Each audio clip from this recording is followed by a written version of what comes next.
Почна трката во вториот круг за избор на градоначалник на Скопје помеѓу Орце Ѓоргиевски од коалицијата Твоја Македонија предводена од ВМРО ДПМН и кандидатот на левица Амар Мециновиќ. Ѓоргиевски денеска беше на координативна средба за советничкото мнозинство во град Скопје.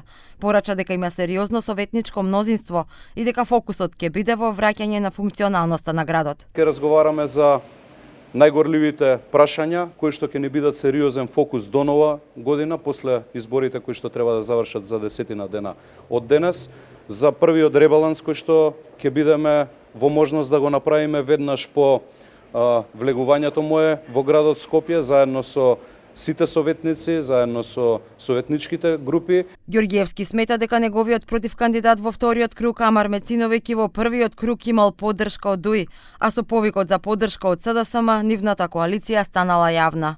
Мециновиќ пак со порак. Мојот против кандидат зборува за тоа од каде ми доаѓале гласовите, од каде ќе ми додат гласовите и почнува да зборува за некоја теорија на заговор. Владиниот кандидат се сретна со Вреди, ја доби нивната поддршка, јас се среќавам со скопјани и ќе продолжиме да се среќаваме со скопјани, затоа што скопјани се охрабрени и во се поголем број ќе излезат во вториот круг. Овој контингент кој го создадовме само ќе расте. Вториот круг од локалните избори е на 2 ноември кога ќе биде решено кој ќе биде новиот градоначалник во следните 4 години.